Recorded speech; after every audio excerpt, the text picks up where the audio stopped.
Good morning students. चलिए तो हम अपना नेक्स्ट टॉपिक स्टार्ट करते हैं। अभी तक हम हेलो एल्केन खत्म कर चुके हैं। अब हम स्टार्ट करेंगे हेलो एरिन्स। ओके, तो कॉपी में हेडिंग डालिए, अपने नोटबुक में हेडिंग डालिए हेलो एरिन्स। हेलो एरिन्स आज हम स्टार्ट करते हैं।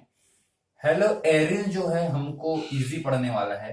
हेलो एरिन्स इजी इसलिए लगेगा क्योंकि हेलो एल्केन में काफी कॉन्सेप्ट हमारे क्लियर हो चुके हैं और हेलोरिन के कुछ पार्ट भी हमने हेलो एल्केन में कवर कर चुका है। जैसे कि हमारा फर्स्ट पार्ट था क्लासिफिकेशन। क्लासिफिकेशन मैंने हेलोरिन्स का भी बता चुका है हेलो एल्केन के पार्ट में ही। और उसके बाद फिर हमारा नेक्स्ट था नोमेनक्लेचर, वो भी वहां पर कवर हो चुका है। अगर मान लो आपको हेलो एरिन्स के क्लासिफिकेशन और नोमेनक्लेचर जानने हैं तो आप इसी चैप्टर का आपने प्ले लिस्ट में आपने चैनल सब्सक्राइब किया होगा, नहीं किया होगा तो प्लीज कर लीजिए। उसके बाद प्ले लिस्ट में जाइए। प्ले लिस्ट में video number 1, 2, 3 and 4, lecture number 1, 2, 3 and 4, इसमें क्लासिफिकेशन और नॉमेनक्लेचर रिलेटेड लेक्चर्स हैं। ठीक है, तो वो कवर कर लीजिए तो हेलो एरिन्स का आपका नॉमेनक्लेचर और क्लासिफिकेशन हो जाएगा।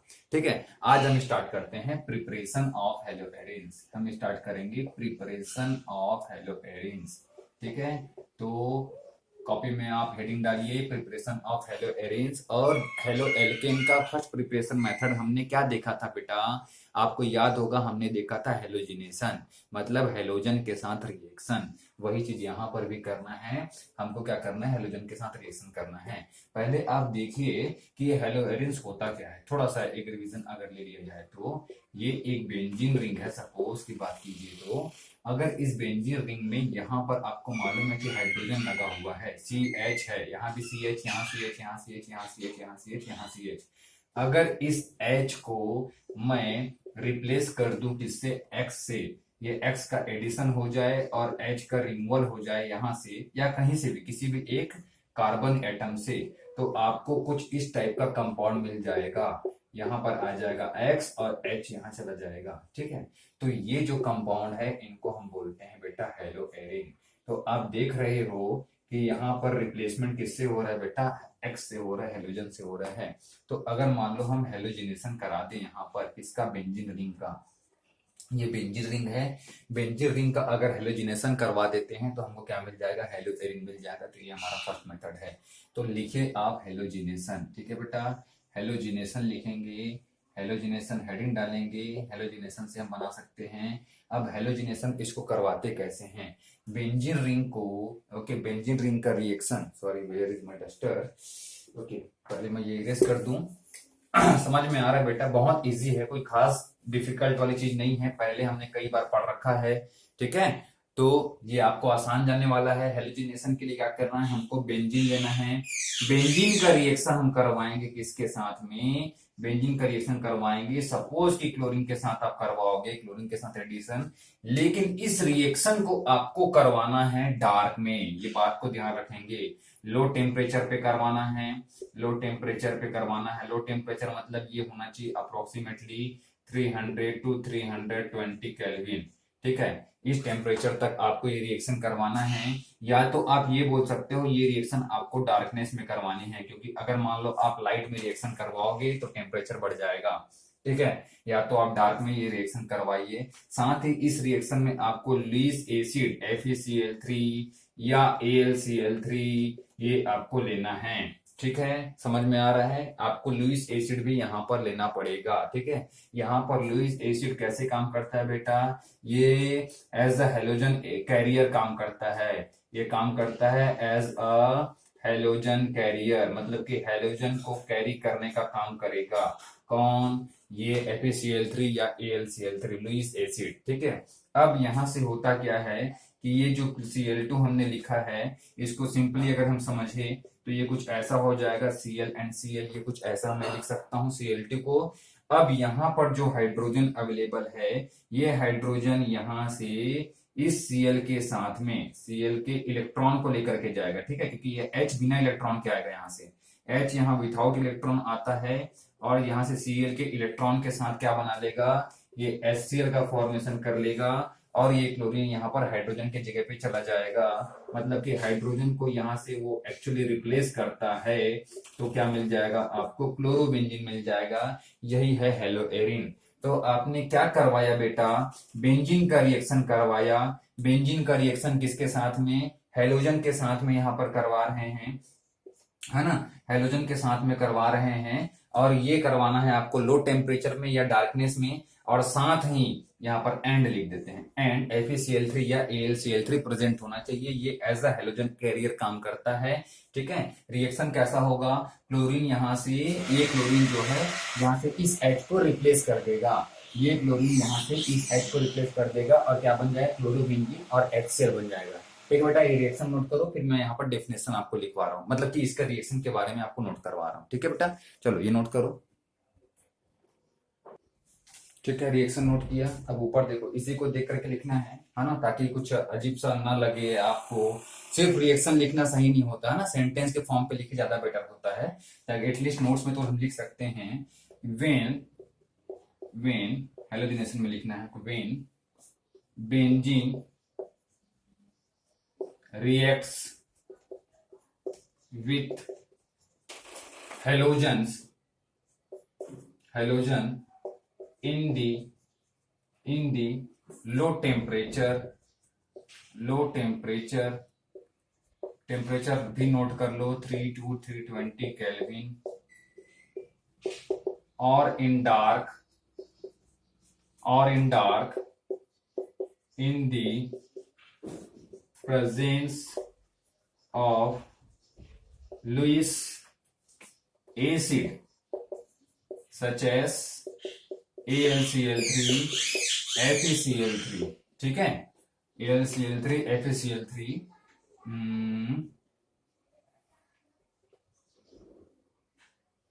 it gives what, haloarenes, it gives haloarenes। Lewis acid, ये भी लिख लो, या यहां पर सेकंड पॉइंट में लिख लेना, ये हो गया हमारा first point. Lewis acid acts here as a halogen carrier and helps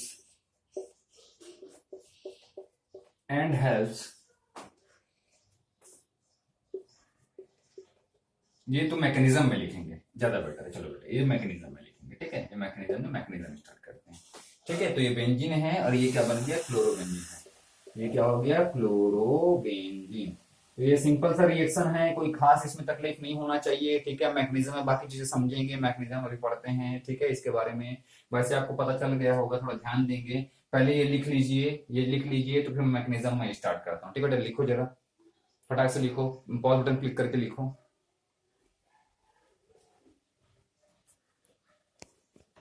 लिख लिया बेटा, चलो मैं इरेज कर दूं, चलो इरेज कर देता हूं मैं ऊपर का, है ना, फिर नीचे भी इरेज कर देता हूं, थोड़ा सा नीचे से काम है अभी देखो, अभी ध्यान से देखेंगे, हम मैकेनिज्म पढ़ने जा रहे हैं, हेलोजिनेशन का मतलब प्रिपरेशन पढ़ रहे हैं। मैं ये भी इरेज कर देता हूं, है ना। अभी इसको ध्यान से देखेंगे, कौन सा इसमें क्या हो रहा होगा बेटा, कौन सा रिएक्शन इसमें हो रहा होगा, कैसे हमको पता चलेगा। थोड़ा ध्यान दीजिएगा इस रिएक्शन को जो हमने यहाँ पर मेंशन किया है।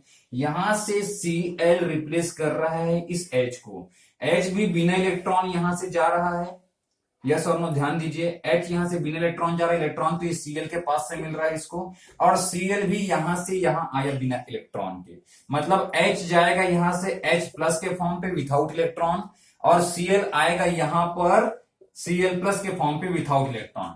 मतलब यहां पर Cl प्लस का यहां पर अटैक होगा। Cl प्लस मतलब कि ये हो गया एक इलेक्ट्रोफाइल, मतलब कि यहां पर इलेक्ट्रोफिलिक सब्स्टिट्यूशन रिएक्शन होता है। ठीक है, आप सिंपली समझ सकते हो कि यहां पर क्या होगा मैकेनिज्म में, ये एक इलेक्ट्रोफिलिक सब्स्टिट्यूशन रिएक्शन है। ठीक है, इलेक्ट्रोफिलिक सब्स्टिट्यूशन रिएक्शन, इसके पहले भी जस्ट अभी फ्रीडल क्राफ्ट रिएक्शन में मैंने एक्सप्लेन किया था मैकेनिज्म, सेम मैकेनिज्म यहां पर फिर से रिपीट होगा, बट फिर भी मैं यहां पर एक्सप्लेन करता हूं आपको।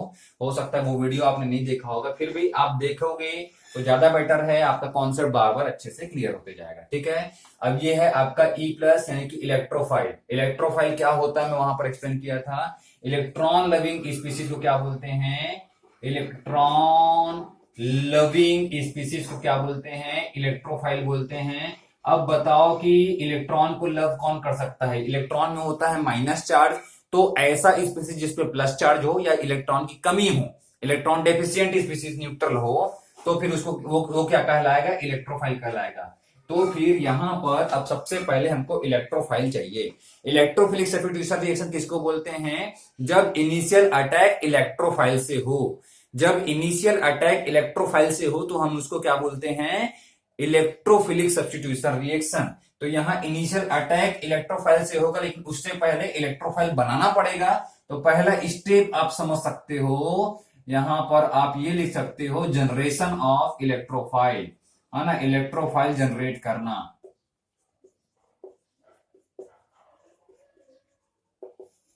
है ना। ये कौन सा मैकेनिज्म फॉलो करता है? ये फॉलो करता है electrophilic substitution reaction. Electrophilic substitution reaction is followed here.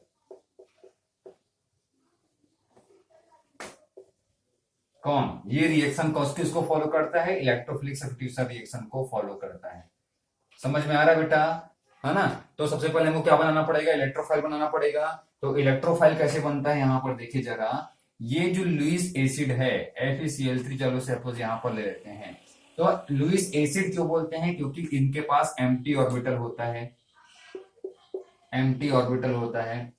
किस पे एम्प्टी ऑर्बिटल होगा? यहां पास आयरन के पास एम्प्टी ऑर्बिटल होगा। ठीक है। क्लोरीन के साथ इलेक्ट्रॉनों की शेयरिंग करने, इलेक्ट्रॉन्स का एक्सचेंज करने के बाद यहां पर क्या होगा? आयरन के पास एम्प्टी ऑर्बिटल होगा। और ये जो एम्प्टी ऑर्बिटल के साथ की वजह से, एम्प्टी ऑर्बिटल होने की वजह से it can accept electron pair. ठीक है, ये इलेक्ट्रॉन पेयर को एक्सेप्ट कर सकता है। समझ में आ रहा है? इसलिए इसको लुईस एसिड बोल रहे हैं। लुईस के अकॉर्डिंग इलेक्ट्रॉन डोनर जो होता है वो होता है बेस। और इसका बेस्ट एग्जांपल है अमोनिया। ठीक है, अमोनिया इलेक्ट्रॉन पेयर डोनेट कर सकता है, इसलिए बेस होता है। और जो इलेक्ट्रॉन पेयर को एक्सेप्ट करे, इलेक्ट्रॉन पेयर को एक्सेप्ट करने वाला, ये क्या कहलाता है? एसिड। और ये कौन एक्सेप्ट कर सकता है? जिसके पास एम्प्टी ऑर्बिटल्स हो, जैसे कि AlCl3, FeCl3, Al के नीचे क्या आ जाएगा आपका? BF3, बोरॉन ट्राइफ्लोराइड, है ना। ये सब क्या होते हैं बेटा? लुईस एसिड होते हैं। यहां हमने FeCl3 ले लिया। ठीक है, इस FeCl3 के साथ जब रिएक्शन होगा, तो जब FeCl3 के साथ रिएक्शन होता है तो इलेक्ट्रोफाइल का जनरेशन होता है। देखो कैसे, ये यहां पर आपका क्लोरीन है, ये क्लोरीन से ये आयरन क्या करेगा? एक क्लोरीन को विथ इलेक्ट्रॉन एक्सेप्ट कर लेगा। कौन? ये आयरन। मतलब ये आयरन इस क्लोरीन को विथ इलेक्ट्रॉन एक्सेप्ट कर लेगा। तो आयरन की कंडीशन क्या हो जाएगी? FeCl4। अब इसके पास एक इलेक्ट्रॉन क्लोरीन से आया है, इसलिए यहां पर आयरन में आ जाएगा माइनस चार्ज। और ये Cl से इलेक्ट्रॉन चला गया, क्योंकि यहां पर क्लोरीन का एक इलेक्ट्रॉन था और दूसरे क्लोरीन का एक इलेक्ट्रॉन था, क्योंकि ये शेयर्ड पेयर ऑफ इलेक्ट्रॉन थे, है ना। कोवैलेंट बॉन्ड था, दोनों इलेक्ट्रॉन ले गया, मतलब कि क्लोरीन का जो इलेक्ट्रॉन था वो भी चला गया। तो इस क्लोरीन में क्या आ जाएगा बेटा? पॉजिटिव चार्ज आ जाएगा। समझ में आ रहा है? ठीक है, इस क्लोरीन के पास का जो इलेक्ट्रॉन है वो चला गया, तो क्लोरीन में क्या आ गया? पॉजिटिव चार्ज आ गया। तो ये क्या है? एक इलेक्ट्रोफाइल है। तो इलेक्ट्रोफाइल का जनरेशन यहां पर होता है इस स्टेप के अंदर। ठीक है, अब इसकी नीड नहीं है, ये मैंने, और ये आपने लिख भी रखा है। ठीक है, तो मैं इसको इरेज कर देता हूं अभी यहां से। ठीक है, फिर हम नेक्स्ट चलते हैं आगे की तरफ। ये तो फर्स्ट स्टेप में क्या होता है? मतलब कि इलेक्ट्रोफाइल का जनरेशन होता है बेटा यहाँ पे। ठीक है, आसान है। ठीक है, ये पॉइंट नोट कर लेंगे, मैं यहाँ पर नोट कर लिख लिया हूं ताकि आपके लिए आसान हो जाए। यहाँ पर कुछ एग्जांपल लिख देता हूं मैं। AlCl3 हो सकता है, बोरॉन ट्राइफ्लोराइड हो सकता है, FeCl3 हो सकता है, Cl की जगह Br भी हो सकता है। ठीक है, अमोनिया हो गया बेस, है ना। थोड़ा सा RnH2 हो सकता है, कोई भी एमिन हो सकता है, नाइट्रोजन में लोन पेयर। तो क्या हो जाएगा आपको, मैं ये छोटी छोटी बातें इसलिए बताते रहता ताकि आपका केमिस्ट्री का रिवीजन चलता रहे साथ ही साथ। ये नोट है ना, ये नोट है, केमिस्ट्री का रिवीजन साथ ही साथ चलता रहे, दूसरे टॉपिक से रिलेटेड है वो अलग बात है, लेकिन थोड़ा रिवीजन हो जाता है। ठीक है बेटा, तो फर्स्ट स्टेप में होता है इलेक्ट्रोफाइल का जनरेशन। आपको क्या मिल गया? इलेक्ट्रोफाइल मिल गया।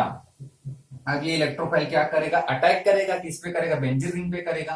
अब बताओ बेंजीन रिंग पे ये अटैक क्यों होता है? बेंजीन रिंग पे अटैक क्यों होता है? एक्चुअली अब इसको चाहिए इलेक्ट्रॉन, लेकिन इसको इलेक्ट्रॉन मिलेगा कहां से? इसको मिलेगा इलेक्ट्रॉन बेंजीन से। तो बेंजीन इलेक्ट्रॉन दे क्यों सकता है? ये वाली बात अब हम आपके पास हमारे माइंड में आती है। अब ये बेंजीन इलेक्ट्रॉन क्यों दे सकता है? क्योंकि बेंजीन के पास पाई इलेक्ट्रॉन्स अवेलेबल हैं। ठीक है, बेंजीन के पास क्या अवेलेबल है? पाई इलेक्ट्रॉन अवेलेबल है। ये पाई इलेक्ट्रॉन का डोनेशन आसानी से कर सकता है। पाई इलेक्ट्रॉन की वजह से ये इलेक्ट्रॉन रिच है, तो इलेक्ट्रॉन रिच है तो ये इलेक्ट्रॉन का डोनेशन कर सकता है। तो ये जो Cl+ है, अब ये इलेक्ट्रोफाइल का अटैक होगा किस पे? बेंजीन रिंग पे। तो आप ये लिख सकते हो attack of electrophile E+ on benzene ring, ऐसा आप बोल सकते हो यहां पर। ठीक है, या यहां पर बोल सकते हो फॉर्मेशन ऑफ इंटरमीडिएट, क्योंकि यहां पर इंटरमीडिएट का फॉर्मेशन होगा। ठीक है, यहाँ पर किसका फॉर्मेशन होगा? इंटरमीडिएट का फॉर्मेशन होगा, तो आप वैसा भी बोल सकते हो। लेकिन ये देखते हैं अटैक करना है। ठीक है, अब देखो अटैक कैसे होगा। अब ये Cl+ जो है किसी भी कार्बन पे अटैक करेगा, मतलब कि ये इलेक्ट्रॉन जो मिलेगा उसको पाई इलेक्ट्रॉन से मिलेगा। तो ये पाई भी जा सकता है, ये पाई भी जा सकता है, ये पाई भी जा सकता है। हम इसको एग्जाम्पल में लेते हैं, है ना। कोई भी पाई जाए मतलब एक ही है। ठीक है, सपोज ये पाई यहां से इलेक्ट्रॉन गया किसके पास? Cl+ के पास। तो यहां पर अब Cl जो है को ये पाई बॉन्ड चला गया, ये पाई बॉन्ड चला गया है ना। तो अब ये किससे अटैच होगा? किस कार्बन से अटैच होगा? देखो जरा एग्जांपल से मैं आपको बताता हूं। जैसे कि ये, इसको सपोज कीजिए कि ये पाई बॉन्ड है दो कार्बन के बीच का। ठीक है, इस पेन को सपोज कीजिए दो कार्बन के बीच का पाई बॉन्ड है। अब ये जो पाई बॉन्ड है वो या तो ऐसे जाएगा, एक ही इलेक्ट्रॉन चाहिए, Cl के पास एक ही इलेक्ट्रॉन की कमी है। ठीक है, तो ये कैसे जाएगा बेटा? ये इस कार्बन से लगा हुआ है और इधर इस कार्बन से लगा हुआ है। या तो पाई बॉन्ड ऐसे शिफ्ट होगा, मतलब एक इलेक्ट्रॉन चल जाएगा क्लोरीन के पास, तो क्लोरीन आके इस कार्बन से ऐड हो जाएगा। या तो फिर ये ऐसे शिफ्ट हो सकता है, तो वो इस कार्बन से ऐड हो जाएगा। कंडीशन सेम है, कोई चेंजेस नहीं है, दोनों का मतलब एक ही है। नॉमेनक्लेचर जब करेंगे तो फर्स्ट पोजीशन उसी को देंगे जहां पर क्लोरीन ऐड हुआ। तो कैसे भी ऐड हो, आपका नॉमेनक्लेचर में कोई चेंजेस नहीं आना है, इसलिए आप कुछ भी कर सकते हो। ठीक है, किसी भी कार्बन पे ऐड कर सकते हो। बाकी इस कार्बन में भी ऐड हो सकता है, इस कार्बन में भी ऐड हो सकता है, कंडीशन आपको बता दिया। अगर इस कार्बन से ब्रेक हो रहा है, यहां से इलेक्ट्रॉन यहां पर गया, तो कंडीशन क्या हो जाएगी? वो कुछ ऐसा हो जाएगा, देखिए जरा, है ना। ये ऐसे गया तो ये हो गया आपका ये वाला बॉन्ड, मैंने ऐसे बना दिया। ठीक है बेटा, अब इससे आकर के लग गया ये क्लोरीन। ठीक है, कोई कंफ्यूजन तो नहीं। अभी देखिए ये क्लोरीन आके लग गया इससे। अब यहां पर का इलेक्ट्रॉन जो है चला गया इस क्लोरीन के पास, तो इस कार्बन में क्या आ जाएगा बेटा? प्लस चार्ज आ जाएगा। ठीक है, और ये बॉन्ड में कोई चेंजेस नहीं, इस बॉन्ड में भी कोई चेंजेस नहीं। ठीक है, ध्यान से देखते जाइएगा, बहुत ही इजी से स्टेप्स हैं। अब इसके बाद क्या होगा? ये पॉजिटिव चार्ज इलेक्ट्रॉन को अट्रैक्ट करेगा। यस और नो? ये पॉजिटिव चार्ज क्या करेगा बेटा? इलेक्ट्रॉन को अट्रैक्ट करेगा। तो ये इलेक्ट्रॉन कहां से अट्रैक्ट हो सकता है? ये इलेक्ट्रॉन यहां से अट्रैक्ट हो सकता है, मतलब ये रिजोनेटिंग की तरफ हम जा रहे हैं। ठीक है, ये सही है। यहां से भी हम प्रोडक्ट का फॉर्मेशन कर सकते हैं, लेकिन रिजोनेटिंग भी पूरा पढ़ लेते हैं। ठीक है, तो ये इलेक्ट्रॉन यहां से शिफ्ट हो गया, कहां पर? इसके पास शिफ्ट हो जाएगा। ठीक है, तो इसके पास शिफ्ट हो जाएगा तो क्या मिलेगा आपको? यहां पर जरा देखिए जरा, है ना, डबल हेडेड एरो लगाना है कि रिजोनेटिंग स्ट्रक्चर है ये इलेक्ट्रॉन को अट्रैक्ट किया, सॉरी, ये इलेक्ट्रॉन को यहां से अट्रैक्ट किया, तो ये डबल बॉन्ड यहां बन जाएगा। ये इलेक्ट्रॉन चला गया यहां पर, पाई इलेक्ट्रॉन। इस बॉन्ड में कोई चेंजेस आया क्या? बिल्कुल नहीं आया, तो ये यहां पर आ गया। अब देखिए जरा कि यहां का इलेक्ट्रॉन चला गया इधर, यहां पास का इलेक्ट्रॉन चला गया कि नहीं इधर, तो इसके पास अब वैलेंसी जो है वो कम हो गई, इलेक्ट्रॉन की कमी हो गई, तो यहां पर प्लस चार्ज आ जाएगा अब। ठीक है, और ये Cl अपने पोजीशन पे ऑलरेडी अवेलेबल है, इसमें कोई चेंजेस हमने नहीं देखा। अब ये पॉजिटिव चार्ज क्या करेगा? अपने राइट साइड वाले इलेक्ट्रॉन को अट्रैक्ट करेगा। ऐसे आप आसानी से इसमें क्या बना सकते हो? रिजोनेटिंग स्ट्रक्चर बना सकते हो। ठीक है, ये हम 11 से करते हुए आ रहे हैं। ठीक है, तो क्या मिल जाएगा आपको बेटा? यहां पर क्या मिल जाएगा? ये इलेक्ट्रॉन यहां शिफ्ट हो जाएगा, तो आपको यहां पर कुछ ऐसा स्ट्रक्चर मिल जाएगा। देखिए जरा, ये Cl यहां आ गया, ये बॉन्ड यहां पर आ गया, ठीक है। इस बॉन्ड में कोई चेंजेस आया क्या? कोई चेंजेस नहीं आया। इस सीएल में कोई चेंजेस आया क्या? नहीं आया। अब देखो ये बॉन्ड यहां शिफ्ट हुआ, तो ये इलेक्ट्रॉन, इस कार्बन के पास जो इलेक्ट्रॉन था वो तो इस कार्बन के पास है ही, लेकिन इस कार्बन का इलेक्ट्रॉन चला गया है इधर, मतलब इस कार्बन के पास अब वैलेंसी कम हो गई है, मतलब कि सॉरी इलेक्ट्रॉन कमी हो गई है, तो यहां पर आ जाएगा प्लस चार्ज। तो ये यहां से लेकर के यहां तक का जो स्टेप है ये क्या है? एक रेजोनेटिंग स्ट्रक्चर है दूसरे के, ये हमेशा होता रहेगा, ठीक है।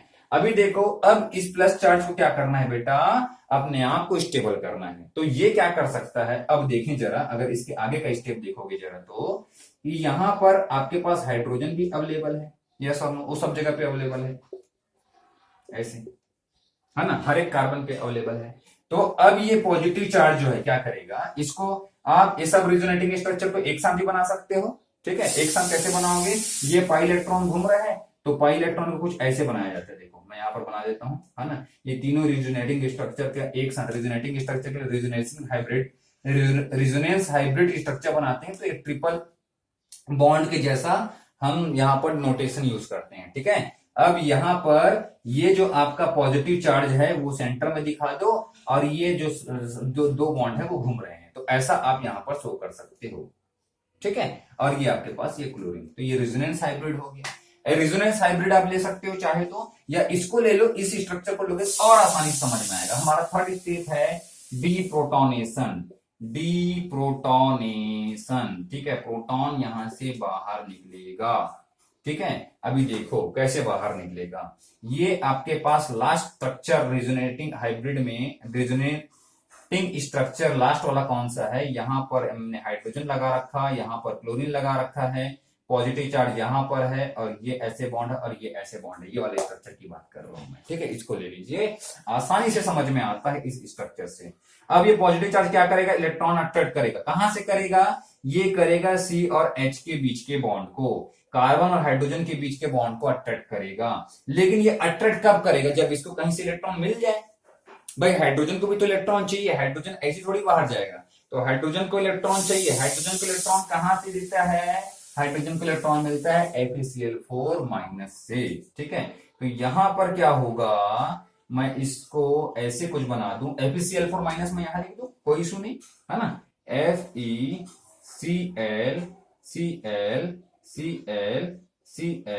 इसमें माइनस चार्ज क्योंकि एक Cl एक्स्ट्रा है, ऐसे लिख सकता हूं मैं।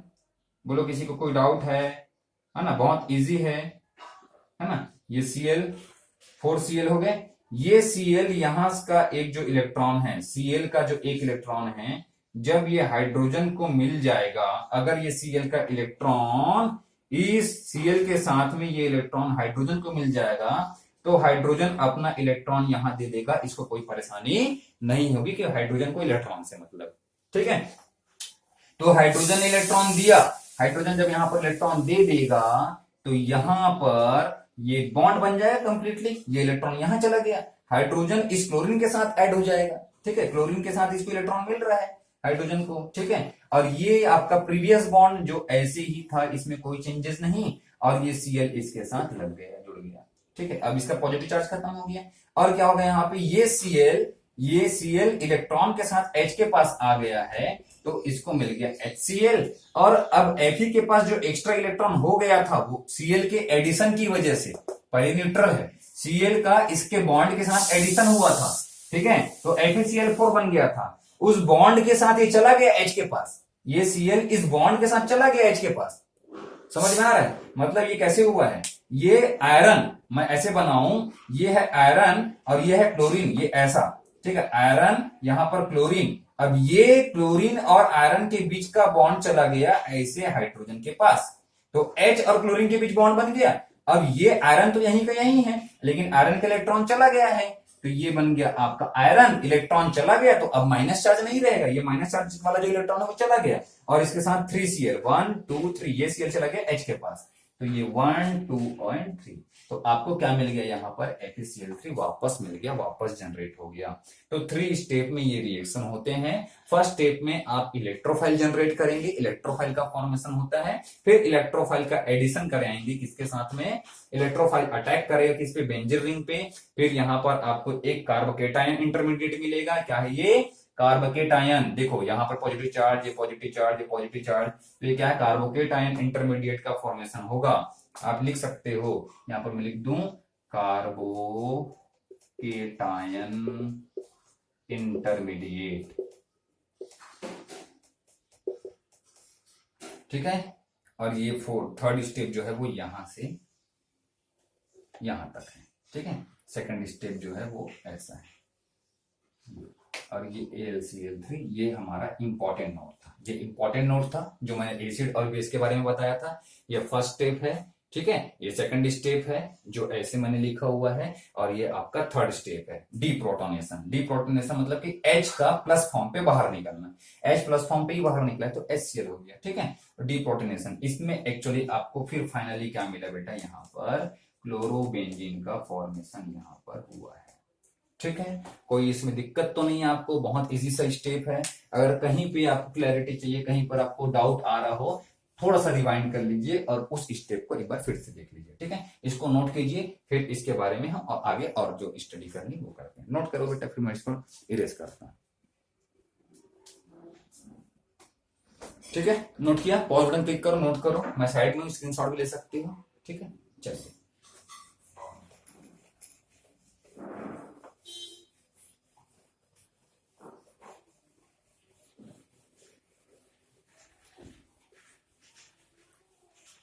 अगर मान लो आपके पास अभी भी क्लोरीन अवेलेबल है, इस रिएक्शन में क्लोरीन आपने पहले लिया और क्या लिया, लुइस एसिड लिया और क्या लिया, बेंजीन लिया, ठीक है।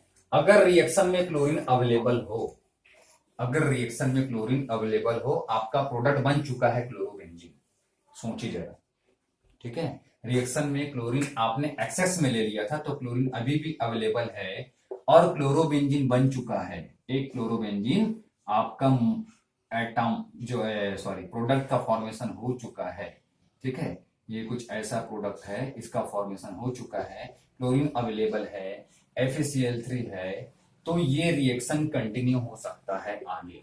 और जब ये रिएक्शन कंटिन्यू होगा आगे, तो क्या होगा, अब एक क्लोरीन दूसरे पोजीशन से हाइड्रोजन को रिमूव कर देगा और डाइक्लोरोबेंजीन बन जाएगा। ये क्या मोनोक्लोरोबेंजीन है, ये क्या है, क्लोरोबेंजीन है। समझ में आ रहा मैं क्या बोल रहा हूं। अगर रिएक्शन अभी आगे हो सकता हो, आपके पास ये सारे रिएक्टेंट्स अवेलेबल हो, ठीक है, तो क्लोरोबेंजीन के फॉर्मेशन के बाद यहां पर का जो क्लोरीन है वो दूसरे पोजीशन से हाइड्रोजन को रिमूव कर सकता है और क्लोरोबेंजीन का फॉर्मेशन कर सकता है, डाइक्लोरोबेंजीन का फॉर्मेशन कर सकता है।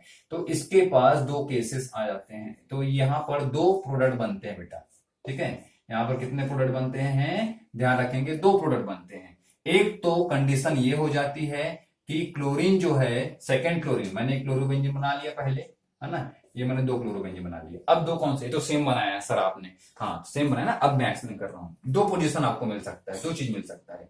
एक तो ये क्लोरीन जो है वो हाइड्रोजन को इस पोजीशन से रिमूव करे, ऑर्थो से या तो यहां से रिमूव करे, दो जगह से अवेलेबल हो सकता है, दो जगह से अवेलेबल होता है। तो यहां पर ये बना देता है ऑर्थो क्लोरोबेंजीन, और ये यहां पर पैरा डाइक्लोरोबेंजीन भी बना सकता है। देखो क्या बना सकता है, ऑर्थो डाइक्लोरोबेंजीन, ऑर्थो डाइक्लोरोबेंजीन बना सकता है, और यहां पे क्या बना सकता है, पैरा डाइक्लोरोबेंजीन बना सकता है, ठीक है।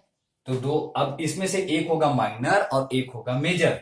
तो यहां पर ये जो प्रोडक्ट बनता है बेटा, वो बनता है माइनर, और ये जो प्रोडक्ट बनता है बेटा, ये प्रोडक्ट बनता है बेटा यहां पर मेजर, ठीक है।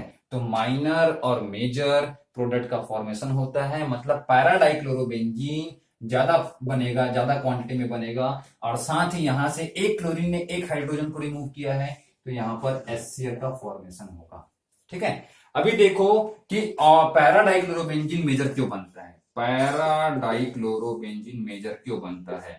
Para dichlorobenzene forms in major quantity या major amount due to the less steric hindrance.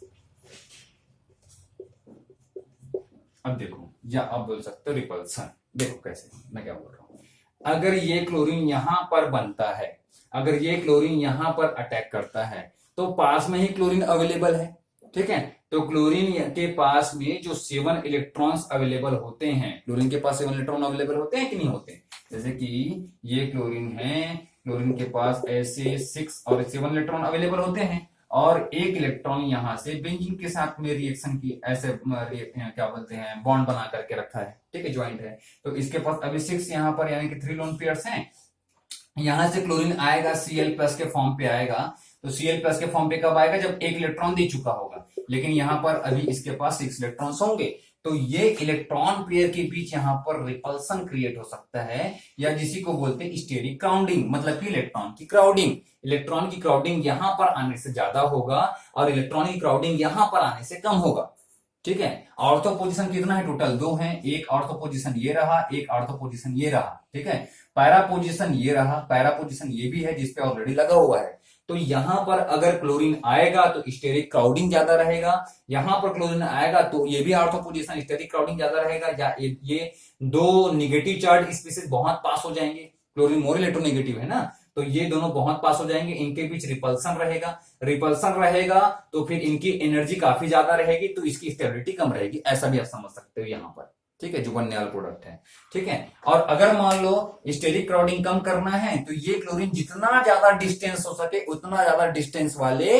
Carbon पे अटैक करे। तो ये क्लोरीन सबसे अपोजिट वाले कार्बन पे जाकर के अटैक करता है, तो स्टेरिक क्राउडिंग बहुत कम हो जाता है। अभी आप सोचो, अगर ये यहां अटैक करेगा तो ये इलेक्ट्रॉन्स का यहां पर रिपल्सन हो सकता है, या आप बोलो कि स्टेरिक क्राउडिंग ज्यादा होगा। अगर वो यहां अटैक करेगा या यहां अटैक करेगा, पास पास हो जाएंगे काफी। और अगर मान लो ये यहां जस्ट अपोजिट में अटैक करता है, तो इनके बीच स्टेरिक क्राउडिंग बहुत कम होगा अगर यहां अटैक करेगा, और ज्यादा होगा अगर यहां और यहां अटैक करे। इसलिए ऑर्थो डाइक्लोरोबेंजीन बहुत कम क्वांटिटी में बनता है, और मेजर क्वांटिटी में बनता है पैरा डाइक्लोरोबेंजीन, ठीक है। तो अगर मान लो क्लोरीन अभी भी अवेलेबल हो, तो मोनोक्लोरोबेंजीन से डाइक्लोरोबेंजीन का फॉर्मेशन इस रिएक्शन में हो जाता है, ठीक है बेटा, समझ में आया। अभी देखो, अगर मान लो यही रिएक्शन आप टॉल्यूइन में करवाते हो तो क्या होता है। टॉल्यूइन में जैसे कि मान लो यहां पर टॉल्यूइन है, बेंजीन नहीं लिया आपने, टॉल्यूइन लिया। टॉल्यूइन किसको बोलते हैं, टॉल्यूइन बोलते हैं बेटा इसको, CH3 ग्रुप को, ठीक है। तो यहां पर से अगर आप Cl के साथ रिएक्शन करवाए, ठीक, क्लोरीन के साथ में, और क्या है आपके पास FeCl3 प्रेजेंट है, डार्क में रिएक्शन करवा रहे हो, तो यहां से Cl+ का जनरेशन होगा, वो H+ को रिमूव करेगा। तो H+ को रिमूव फिर से 2 पोजीशन से कर सकता है, एक तो कर सकता है ऑर्थो पोजीशन से, दूसरा कर सकता है पैरा पोजीशन से, ठीक है बेटा। एक कर सकता है ऑर्थो पोजीशन से, दूसरा कर सकता है पैरा पोजीशन से। कंडीशन फिर से सेम है, 2 प्रोडक्ट बन सकते हैं। एक बन सकता है ऑर्थोक्लोरोटॉल्वीन, ये ऑर्थोक्लोरोटॉल्वीन बन सकता है, और बन सकता है पैराक्लोरोटॉल्वीन। और क्या बन सकता है यहां पर, पैराक्लोरोटॉल्वीन बन सकता है। रीजन लिखते चलेंगे ना ऐसे, यहां पर और क्या बन सकता है, पैराक्लोरोटॉल्वीन बन सकता है। फिर से रीजन सेम है, ये यहां पर मेजर क्वांटिटी बनता है, पैराक्लोरोटॉल्वीन ही मेजर बनता है, पैराक्लोरोटॉल्वीन। बेटा अगर बोर्ड कैमरे में नहीं आ रहा हो पूरा यहाँ पर नेम, तो मैं यहाँ पर बार बार बोल रहा हूँ, आप नोटबुक में नोट कर लीजिए अगर शो नहीं हो पा रहा होगा तो।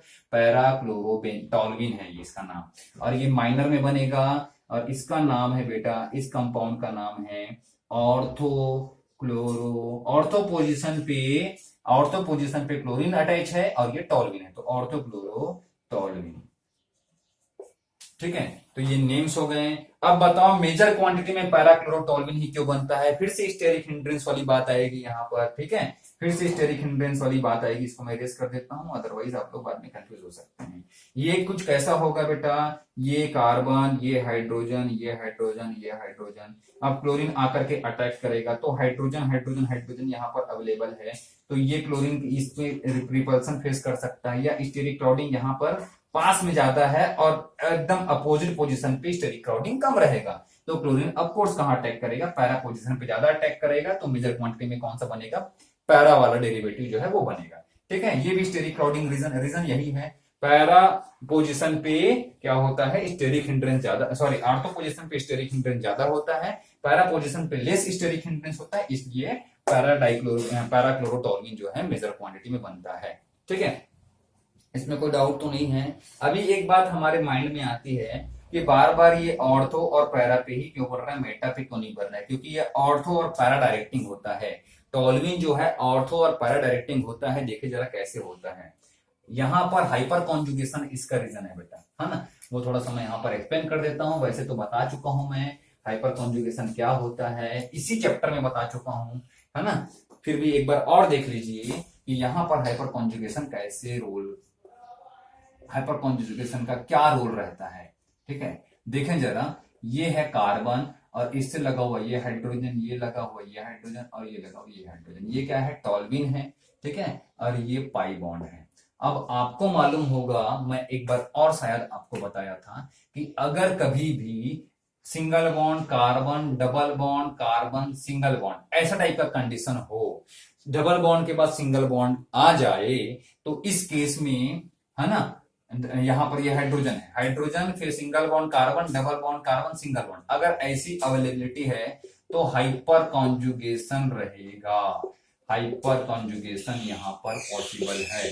ठीक है, carbon hydrogen single bond carbon, double bond carbon, फिर इधर कार्बन हो ना हो आगे की, फिर इधर अगर इतना अवेलेबल हो गया, इतना स्पीसीज है तो हाइपर कॉन्जुगेशन होगा। ठीक, ध्यान रखेंगे। अब हाइपर कॉन्जुगेशन यहाँ पर, सॉरी ये ऐसा नहीं है, carbon hydrogen carbon single bond carbon, इसके बाद फिर यहाँ पर डबल बॉन्ड कार्बन, फिर यहाँ पर ऐसे, है ना, ऐसी स्पीसीज अगर अवेलेबल हो, single bond then double bond, तो यहाँ पर क्या होता है, हाइपर कॉन्जुगेशन होता है। अभी देखो यहाँ पर ये कार्बन है, इसके भी सिंगल बॉन्ड है, तो क्यों अवेलेबल होता है, ये इलेक्ट्रॉन कहाँ जाएगा बेटा, ये इलेक्ट्रॉन जाएगा यहाँ पर, सोचो जरा, ये सब रेजोनेंस के चक्कर में ये इलेक्ट्रॉन कहाँ जाएगा, यहाँ पर।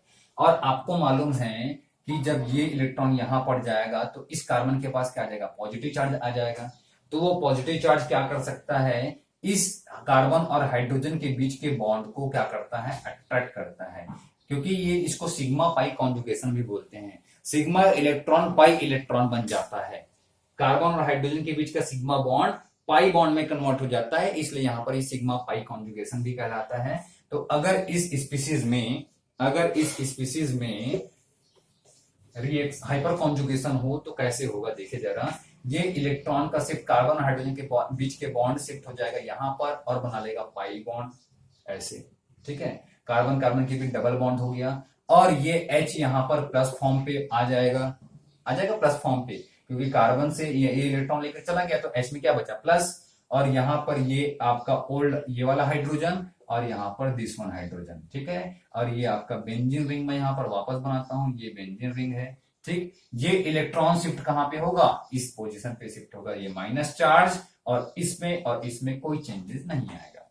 ठीक है, अभी आप देखो ये इलेक्ट्रॉन कहाँ शिफ्ट हो सकता है, अब इस पोजीशन पे शिफ्ट होगा, तो ये इलेक्ट्रॉन इस पोजीशन पे शिफ्ट होगा जस्ट नेबर कार्बन पे, तो ये क्या बन जाएगा आपके पास, देखो जरा, ये बॉन्ड शिफ्ट, ये इलेक्ट्रॉन शिफ्ट हुआ इस कार्बन के पास, तो ये ऐसा हो जाएगा डबल बॉन्ड, और ये डबल बॉन्ड यहां पर शिफ्ट हो जाएगा, भाई दो डबल बॉन्ड एक साथ थोड़ी रहेंगे, यहाँ पर डबल बॉन्ड हो जाएगा, तो 1 2 3 4, और यहाँ पर एक हाइड्रोजन ऑलरेडी है 5, तो 5 वैलेंसी कार्बन की पॉसिबल नहीं है, इसलिए ये इलेक्ट्रॉन शिफ्ट कर जाएगा यहाँ पर, तो माइनस चार्ज यहाँ आ गया, इस बॉन्ड में कोई चेंजेस नहीं, यहाँ पर डबल बॉन्ड कार्बन, इससे यहाँ पर हाइड्रोजन प्लस फॉर्म पे अवेलेबल है, और यहाँ पर 1 हाइड्रोजन और यहाँ पर 2nd हाइड्रोजन। ठीक है, अब क्या होगा, ये पाई इलेक्ट्रॉन ऐसे रिंग में घूमते रहेगा, आप लोगों ने कई बार इसको पढ़ा हुआ है। ठीक है, ये इलेक्ट्रॉन यहां से यहां शिफ्ट होगा, लेकिन मैं रिवीजन करवा दे रहा हूं बेटा आपको, अब ये यहां से यहां शिफ्ट होगा तो यहां पर बॉन्ड आ जाएगा, ये इलेक्ट्रॉन शिफ्ट हो गया इस कार्बन के बीच में,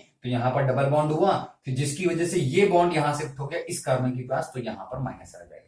बेटा अगर समझ में नहीं आया होगा तो प्लीज रिवाइंड कर लीजिए, एक बार फिर से देख लीजिए, समझ में आ जाएगा, 2-3 बार देखोगे समझ तो आ ही जाएगा अगर किसी को प्रॉब्लम हुई हो तो। ठीक है, अब ये माइनस चार्ज कहां शिफ्ट हो गया, ये सॉरी ये इलेक्ट्रॉन चला गया यहाँ पर, तो यहाँ माइनस चार्ज आ गया, अब ये है आपका कार्बन, ये रहा हाइड्रोजन, ये हाइड्रोजन, और ये H प्लस फॉर्म पे। ठीक है, अब आपको मालूम है कि वापस यहाँ पर ये बॉन्ड ऐसे रहेगा। आपको मालूम है कि अब ये इलेक्ट्रॉन कहाँ जाएगा, ये इलेक्ट्रॉन वापस यहाँ पर जाएगा, तो आपको मिल जाएगा यहाँ पर डबल बॉन्ड। ये इलेक्ट्रॉन चला गया यहाँ पर, तो ये डबल बॉन्ड हो गया। इस बॉन्ड में कोई चेंजेस नहीं, इस बॉन्ड में भी कोई चेंजेस नहीं, और ये कार्बन और ये हो जाएगा आपका हाइड्रोजन और ये हाइड्रोजन। तो अब ये जब इलेक्ट्रॉन यहां शिफ्ट हुआ तो यहां पर 5 बॉन्ड एक साथ अवेलेबल नहीं हो सकते। 1 2 3 4 और एक बॉन्ड आ रहा है तो 5 पॉसिबल नहीं है। तो ये इलेक्ट्रॉन वापस यहाँ H और H कार्बन और H प्लस के बीच में चला जाएगा, तो ये ऐसे आपको मिल जाएगा। तो हाइपर कॉन्जुगेशन के अकॉर्डिंग ये वापस आपको मिल गया है ना। तो हाइपर कॉन्जुगेशन की वजह से इस टाइप का आपको स्ट्रक्चर मिलेगा। ठीक है, तो अब ये पूरे रिंग पूरे, अब यहाँ से आपको बेनिफिट क्या है या आपको समझ में क्या आने वाला है, देखो जरा। यहाँ पर माइनस चार्ज है ऑर्थो पोजीशन पे, यहाँ पे माइनस चार्ज है पैरा पोजीशन पे, यहाँ पर माइनस चार्ज फिर से ऑर्थो पोजीशन पे। तो अब आप ध्यान देंगे, ये जो इलेक्ट्रोफाइल बना है Cl+, ये Cl+ ऑर्थो पोजीशन पे अटैक कर सकता है और पैरा पोजीशन पे अटैक करना चाहेगा। आप खुद सोचो, इलेक्ट्रॉन जो प्लस चार्ज है वो कहां अटैक करना चाहेगा, माइनस चार्ज पे अटैक करना चाहेगा। वो ऐसे जगह अटैक नहीं करना चाहेगा जहां पे इलेक्ट्रॉन कम है। प्लस चार्ज हमेशा वैसे जगह पे जाना चाहेगा जहां पे इलेक्ट्रॉन ज्यादा है। तो इसलिए इसको बोलते हैं ऑर्थो पैरा डायरेक्टिंग। यहाँ पर ऑर्थो पोजीशन पे इलेक्ट्रॉन डेंसिटी ज्यादा है और पैरा पोजीशन पे इलेक्ट्रॉन डेंसिटी ज्यादा है, तो ये प्लस चार्ज को कार्बन माइनस वाला अट्रैक्ट करेगा। अब यहाँ पर आप ये कंफ्यूज मत होना, सर वहां पर तो स्टेरिक हिंडन बताए थे, बेटा Cl ग्रुप है, इसको ऐसा कार्बन चाहिए जिसमें माइनस चार्ज हो, ऐसा Cl नहीं चाहिए जिसमें माइनस चार्ज हो। ठीक है, इसको ऐसा कार्बन चाहिए जहां माइनस चार्ज हो। तो ऐसा कार्बन जिसमें माइनस चार्ज हो वो ऑर्थो पोजीशन पे अवेलेबल है और पैरा पोजीशन पे अवेलेबल है, इसलिए हमको ऑर्थो और पैरा वाला प्रोडक्ट ही मिलता है, मेटा वाला प्रोडक्ट नहीं मिलता। क्या लिखोगे, toluene is the ortho and para directing group due to the hyperconjugation. Chlorine sorry यहां पर लिखो toluene is ortho and para directing due to the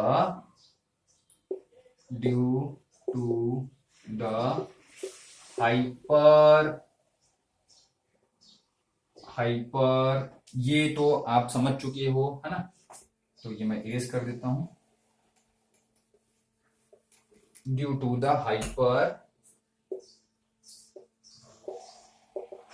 conjugation effect, thus only ortho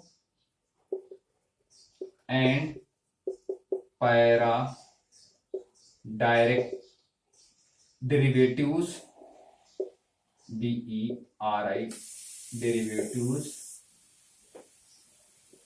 is नहीं R दो है ना, R form.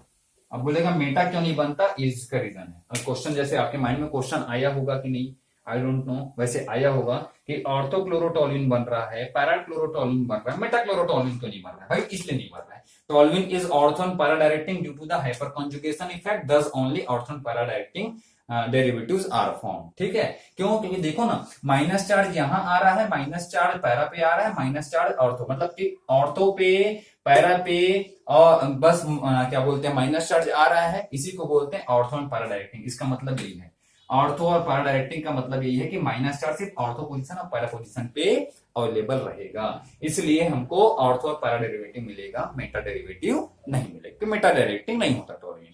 ठीक है बेटा, ये चीज समझ में आया, ये चीज समझ में आया। चलिए नेक्स्ट रिएक्शन की तरफ बढ़े, फटाक से इसको पॉज बटन क्लिक करो और नोट करो, है ना। अब हम बढ़ते हैं नेक्स्ट रिएक्शन की तरफ। ठीक है, चलिए मैं ये इरेज कर देता हूं। अब देखते हैं, ये तो हमने क्लोरीन से रिलेटेड सारे रिएक्शन पढ़ लिए, मतलब कि क्लोरीनेशन करवाएंगे तो ये सब पॉसिबिलिटीज है। देखिए आपने, यस और नो, हाँ बढ़िया। क्लोरीन के साथ करवाओगे बिल्कुल एज इट इज ऐसा रिएक्शन होगा, और ब्रोमीन के साथ करवाते हो, किसके साथ, ब्रोमीन के साथ करवाते हो तो भी सेम रिएक्शन होगा, जहां जहां क्लोरीन लिए थे वहां वहां ब्रोमीन ले लो। ठीक है, अब देखते हैं आयोडीनेशन।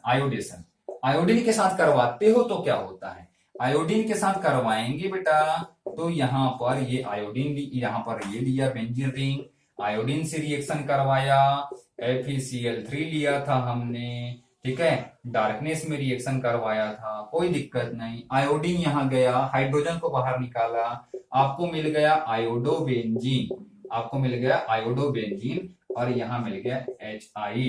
लेकिन ये HI क्या होता है बेटा, यहाँ पर रिड्यूसिंग एजेंट होता है। ये क्या होता है, रिड्यूसिंग एजेंट होता है। ये हाइड्रोजन डोनेट करता है। रिड्यूसिंग एजेंट का मतलब डोनेट्स हाइड्रोजन एटम, और ये हाइड्रोजन एटम डोनेट कर देता है। जब ये हाइड्रोजन एटम डोनेट कर देगा तो आई को रिप्लेस कर देगा और वापस ये रिएक्शन मिल जाएगा। मतलब ये क्या हो जाएगा, रिवर्सिबल रिएक्शन हो जाएगा, तो आपको प्रोडक्ट नहीं मिल पाएगा। समझ में आ रहा है?